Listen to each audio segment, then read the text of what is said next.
سورۃ الاعراف آیت نمبر 65 ہے۔ اعوذ باللہ من الشیطان الرجیم، بسم اللہ الرحمن الرحیم۔ وَإِلَىٰ عَادٍ أَخَاهُمْ هُودًا، اور جب ہم نے بھیجا عاد کی طرف اخاہم ان کے بھائی ہود کو، کالا تو اس نے کہا، یا قوم، یا میری قوم، اعبدوا اللہ، تم عبادت کرو اللہ کی، ما لکم نہیں ہے تمہارے لیے من الہ غیرہ اللہ کے علاوہ کوئی معبود برحق، افلا تتقون، کیا پھر تم اللہ رب العزت سے ڈرتے کیوں نہیں ہو؟ تو عاد کی طرف اس کے بھائی ہود کو بھیجا۔ اس نے بھی، عاد عرب کی ایک قدیم ترین قوم تھی جو جنوبی عرب میں آباد تھی۔ قرآن کے بیان کے مطابق ان کا مسکن احقاف کا علاقہ تھا جو حجاز یمن اور عمان کے درمیان واقع ہے اور اب ربو خالی کے نام سے مشہور ہے۔ یمن کا شہر حضرموت ان کا پایا تخت تھا۔ ان کا نسب یوں بیان کیا جاتا ہے، عاد بن اوس بن عرم بن سام بن نوح، مگر اس کی صحت اللہ ہی بہتر سمجھ جانتے ہیں۔ ہود علیہ السلام کی قوم عاد قرآن میں عاد ارم یا عاد اولا کے نام سے مذکور ہے۔ حضرموت کے نزدیک ایک مقام پر ہود کی قبر بتائی جاتی ہے، مگر ملا علی قاری نے الموضوعات میں لکھا ہے کہ انبیاء میں سے ہمارے نبی اور صحابہ میں سے ابو بکر عمر کی قبروں کے سوا کسی نبی یا صحابی کی قبر کا کوئی صحیح علم نہیں ہے۔ تو یہ تھا مختصر تعارف۔ آگے قال الملأ، کہا اس چودھری نے آگے سے، جب دعوت دی نا نبی نے ہود علیہ السلام نے، چودھریوں نے آگے سے کہا، الذین، وہ چودھری، کافر جنہوں نے کفر کیا، من قوم سے، انا بے شک ہم، لنراک، ہم آپ کو دیکھیں، فی صفاحت بیوقوفی، وانا، اور بے شک ہم، لنظنک، ہم گمان کرتے ہیں، من الکاذبین، جھوٹوں میں سے۔ نبی علیہ السلام کو، نبی ہود علیہ السلام کو اس کی قوم نے جھٹلا دیا۔ قالا، تو ہود علیہ السلام نے سے کہا، یا قومی، یا میری قوم، لیس بی صفاحت، میرے پاس کوئی بیوقوفی نہیں ہے، ولیکن رسول اللہ، رسول من رب العالمین، لیکنی، اور لیکن میں، رسول ہوں من رب العالمین، رب العالمین کی طرف سے، ابلغکم، میں تو پہنچاتا ہوں تمہیں، رسالات ربی، اپنے رب کے پیغام، وانا لکم، اور میں تمہارے لیے ناصح، خیر خواہ ہوں، امین ہوں۔ اب عجب تم، کیا تم تعجب کرتے ہو، ان جاءکم، یہ کہ آئے تمہارے پاس، ذکر النصیحت من ربکم، تمہارے رب کی طرف سے، علی رجل منکم، تم میں سے ہی آدمی کے ذریعے، لینذرکم، تاکہ وہ تمہیں ڈرائے، وذکروا، یاد کرو، اذ جعلکم، کہ جب کہ اس نے بنایا تمہیں، خلفاء، ایک دوسرے کا جانشین، من بعد قوم نوح، نوح علیہ السلام کی قوم کو، وزادکم، اس نے تمہیں مضبوط کیا، فی الخلق، قد و قامت میں، بسطۃ، اور پھیلایا، فاذکروا، تم یاد کرو، آلاء اللہ، اللہ کی نعمتیں، لعلکم تفلحون، تاکہ تم فلاح پاؤ۔ تو بات یہ ہے، قوم نے آگے سے اپنے آباء و اجداد کی تقلید کرتے ہوئے جو پہلے جواب دیا، پہلی قوموں نے وہی جواب انہوں نے دے دیا۔ تو یعنی تمہیں، بذکروا اذ جعلکم خلفاء من بعد قوم نوح، اس کا مطلب یہ ہے کہ یاد کرو کہ جب تم کو بنایا اللہ نے جانشین قوم نوح کے بعد، یعنی تمہیں قوی اور زبردست بنایا، بعد ایک زبردست قوم کی حیثیت سے تمہیں زمین میں آباد کیا۔ خلفاء سے یہی معنی مراد ہے، یہ مطلب نہیں ہے کہ قوم نوح کے وطن عراق میں ان کا جانشین بنایا۔ تو قرطبی، عاد کے امام قرطبی، قوم عاد کے قد و قامت میں پھیلاؤ کے متعلق کہتے ہیں کہ اللہ تعالیٰ نے خود شہادت دی ہے۔ بعد تفسیر نے قوم عاد کی جسمانی قوت اور ان کی قد و قامت کی لمبائی کے بارے میں عجیب و غریب روایات نقل کی ہیں۔ مثلا یہ کہ قوم عاد کا لمبا آدمی 100 ہاتھ کا ہے اور سب سے چھوٹا 60 ہاتھ کا۔ بعض روایات میں ہے کہ اس کا ایک آدمی اتنے بڑے پتھر کو اٹھا لیتا ہے جسے ہمارے زمانے میں 500 آدمی بھی نہیں اٹھا سکتے۔ مگر ابو ہریرہ رضی اللہ تعالیٰ عنہ نے فرمایا، رسول اللہ نے روایت کیا، آقا علیہ السلام نے فرمایا، اللہ نے آدم کو اس کی صورت پر پیدا فرمایا اور اس کا طول 60 ہاتھ تھا، پھر اس کے بعد اب تک یہ مخلوق گھٹتی رہی۔ پھر اس کے بعد اب تک یہ مخلوق گھٹتی رہی۔ یہ صحیح بخاری کے حدیث نمبر 6227 ہے۔ قالو تو انہوں نے آگے سے کہا جیتنا، کیا تم آیا ہمارے پاس لے کر آیا، لنعبد تاکہ ہم عبادت کریں، لنعبد اللہ یہ کہ ہم عبادت کریں، وحدہ اللہ اکیلے کی، ونذر ہم چھوڑ دیں ماں انہیں کہ کانا یعبد آباؤنا کہ جن کی عبادت ہمارے باو اجداد کرتے تھے، فاتنا تو لے ابھی ماں وہ عذاب تعیدنا کہ جس سے تو ڈراتا ہے، ان کنت من الصادقین اگر تو سچوں میں سے ہے۔ کالا تو ہود علیہ السلام نے کہا قد واقع تحقیق ثابت ہو گیا لیکن تم پر من ربکم تمہارے رب کی طرف سے رجسن عذاب وغضب غصہ، اتجادلوننی کیا تم جھگڑا کرتے ہو مجھ سے فی اسماء ان ناموں کے بارے میں، سمیتموہا جن کو تم نے رکھ لیا، تم نے و آباؤکم تمہارے آباء و اجداد ما نزل اللہ بہا نہیں نازل کی اللہ تعالیٰ نے اس کے ساتھ کوئی دلیل، فانتظروا تم انتظار کرو، انی بے شک میں معکم تمہارے ساتھ من المنتظرین انتظار کرنے والے میں سے۔ فانجیناہ پھر ہم نے نجات دی ہود کو والذین اور ان لوگوں کو ماہ جو ان کے ساتھ تھے، برحمتن اپنی رحمت کے ساتھ، وقطعنا ہم نے کاٹ دی دابر الذین کذبوا جنہوں نے جھٹلایا ان کی جڑ،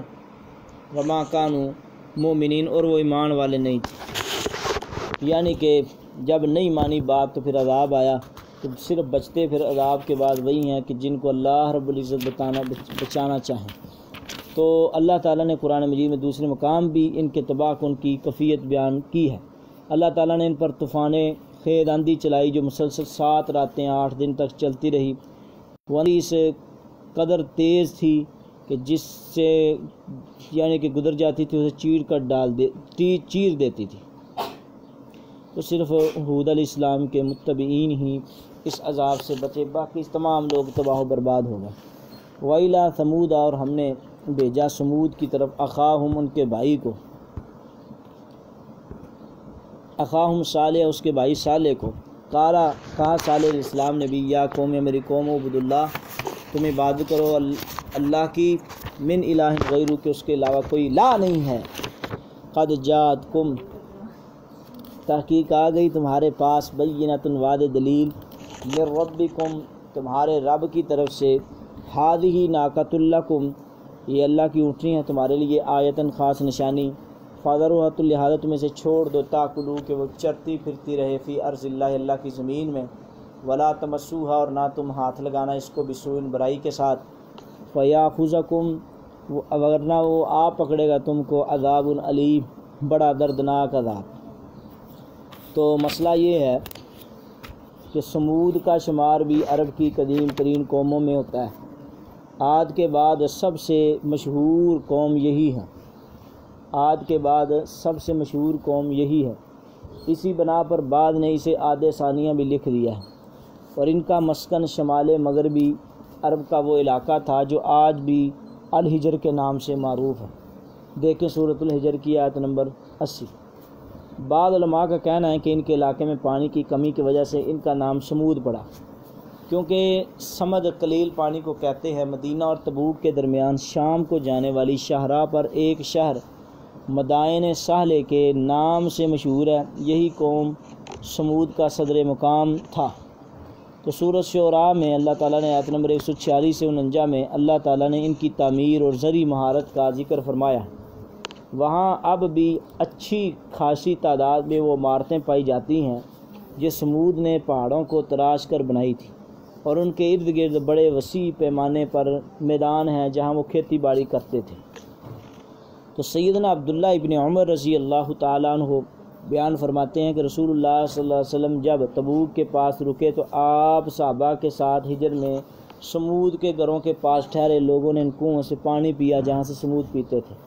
اسی پانی کے ساتھ آٹا بھی گوندا، ہانڈیاں بھی پکائیں، تو نبی نے حکم دیا کہ انہیں ہانڈیاں گرا دیں، آٹا اونٹنوں کو کھلا دیا۔ پھر آپ وہاں سے روانہ ہوئے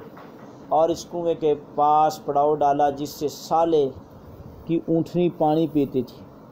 آپ نے ان لوگوں کے گھروں میں جانے سے منع فرما دیا جن پر عذاب نازل ہوا، اور فرمایا کہ میں ڈرتا ہوں کہ کہیں تم پر بھی وہ عذاب نہ آ جائے جو ان پر نازل ہوا تھا، اس لیے ان کے گھروں میں نہ جاؤ۔ تو یہ مسند احمد کی روایت ہے، مسند احمد کی حدیث نمبر 5999 ہے۔ تو وہ کنواں اب بھی موجود ہے مگر خشک ہو چکا ہے، وہ کنواں اب بھی موجود ہے۔ ابن کثیر جابر رضی اللہ تعالیٰ سے مروی ایک لمبی حدیث میں فرماتے ہیں رسول اللہ صلی اللہ علیہ وسلم جب حجر میں اترے تو خطبہ دیا اور فرمایا لوگو اے نبی سے آیات معجزہ طلب کیا کرو۔ دیکھو صالح کی قوم نے اپنے نبی سے سوال کیا، ان کے لیے اونٹنی بھیجی تو وہ اس پہاڑی کے درے سے آتی اور ان کا پانی پیتی، جس دن اس کے پینے کی باری ہوتی وہ اس کا دودھ اتنا حاصل کرتے جتنا پانی سے سیراب ہوتے۔ مستدرک حاکم کی روایت ہے۔ تو اخاہم صالحا، امام بغوی نے اس کا نسب نامہ یوں بیان کیا ہے، صالح علیہ السلام کا صالح بن عبید بن آصف بن ماشے بن عبید بن حاضر بن سمود۔ تو بغوی رحمۃ اللہ علیہ اس سے آگے مزید بیان فرماتے ہیں کہ آسم بن ارم بن سام بن نو سمود کے دو بھائی تھے جن کے نام تسم اور جدیس دو قبیلے مشہور ہیں، ابن کثیر وغیرہ نے یہ بات لکھی ہے۔ تو ہذہ ناقۃ اللہ کا مطلب یہ ہے کہ صالح نے اپنی قوم کو اللہ تعالیٰ کی توحید و رسالت، اطاعت اور فساد فی الارض سے بچنے کی دعوت دی، تو انہوں نے آپ کو جادو زدہ اور اپنے جیسا جھوٹا انسان قرار دیا۔ تو اللہ تعالیٰ نے ایک اونٹنی بھیج دی جو عجیب معجزہ تھی، ایک دن وہ ان کا سارا پانی پیتی اور دوسرے دن ان کے جانور کی باری ہوتی۔ قرآن و حدیث میں یہ تفصیل نہیں ہے کہ وہ اونٹنی کیسی نمودار ہوئی، مگر تواریخ تفسیروں میں کہ پہاڑی چٹان پھٹی، اس میں وہ اونٹنی برآمد ہوئی۔ صالح نے انہیں آگاہ کیا اگر تم اس اونٹنی کو کوئی نقصان پہنچایا تمہیں بہت بڑا عذاب آئے گا۔ تو انہوں نے کیا کیا، اس اونٹنی کو، اب یہاں اللہ نے ناقۃ اللہ کہا تو اس کا مطلب یہ ہے کہ اونٹنیاں تو ساری اللہ کی ہوتی ہیں، تو یہاں ایک فضیلت کے لیے بات کہی گئی ہے۔ تو دوسری بات یہ ہے، آگے اللہ تعالیٰ نے فرمایا وَاذْكُرُوا، تم یاد کرو، اِذْ جَعَلَكُمْ، کہ جب کہ اس نے بنایا تمہیں خلفاء جانشین، من بعد عاد، عاد کے بعد، وَبَوَّعَكُمْ، اور اس نے ٹکانہ دیا تمہیں فی الارض، زمین میں، تتخذون، تم بناتے ہو، من سہولها، اس کی نرم مٹی سے، قصوراً محلات، وَتَنْحِتُونَ الْجِبَالَ، اور تم بناتے ہو پہاڑوں کو تراش کر، بیوتاً گھر، فَاذْكُرُوا، تم یاد کرو، آلاء اللہ، اللہ کی نعمتیں، وَلَا تَعْصَوْا فِي الْأَرْضِ، اور مت پھرو تم زمین میں مفسدین، فسادی بن کر۔ تو اللہ رب العزت نے یہاں فرمایا ہے کہ تم عالی شان سب کچھ بناتے تھے تو اللہ کی وہ نعمتیں یاد کرو۔ قال الملأ الذین استکبروا، تو کہا ان وڈیروں نے جنہوں نے تکبر کیا، من قومی، ان کی قوم سے، للذین، وہ لوگ استضعفوا جو کمزور سمجھے جاتے تھے، لمن، ان لوگوں میں سے، آمن جو ایمان لائے، منہم، ان میں سے، اتعلمون، کیا تم جانتے ہو، ان صالحا، کہ بے شک صالح، مرسل، بھیجا ہوا ہے، من ربی، اپنے رب کا۔ قالوا، انہوں نے کہا، انا، بے شک ہم، بما، اس چیز کے ساتھ، ارسلا، جس کے ساتھ وہ بھیجا گیا ہے، ایمان لاتے ہیں۔ قال الذین، اور کہا ان لوگوں نے، استکبروا، انہوں نے تکبر کیا، انا، یقیناً ہم، بالذی، اس چیز کے ساتھ، آمنتم، تم ایمان لاتے ہو، کافرون، کفر کرتے ہیں۔ فاقروا الناقۃ، انہوں نے کیا کیا، انہوں نے کونچے کاٹ ڈالی، الناقۃ، اونٹنی کی، واتوا، انہوں نے سرکشی کی، ان امر ربہم، رب کے حکم کی، وقالوا، اور انہوں نے کہا، یا صالح، اے صالح، اب تو لے آ وہ عذاب، تعیدنا، جس عذاب سے میں ڈراتا ہے، ان کنت من المرسلین، اگر تو رسولوں میں سے۔ تو متکبر انداز آدمی جو تھے سردار، انہوں نے ایک تو اللہ کی بات نہ مانی، اور دوسرا انہوں نے کہا بھی جو عذاب تو لانا چاہتا ہے لے آ۔ تو اونٹنی کی انہوں نے کونچیں کاٹی۔ پھر اللہ رب العزت جب کسی قوم پہ عذاب بھیجتا ہے تو بڑا سخت عذاب بھیجتا ہے، فاخذتہم الرجفۃ، تو ان کے پاس زلزلے کا عذاب آیا۔ تو صالح نے جب دیکھا کہ انہوں نے اونٹنی کی کونچیں کاٹ ڈالی ہیں، 3 دن کی مہلت دی اللہ نے، جب یہ مہلت پوری ہوئی تو ان پر عذاب نازل ہوا، تو اللہ نے صالح اور اہل ایمان کو بچا لیا۔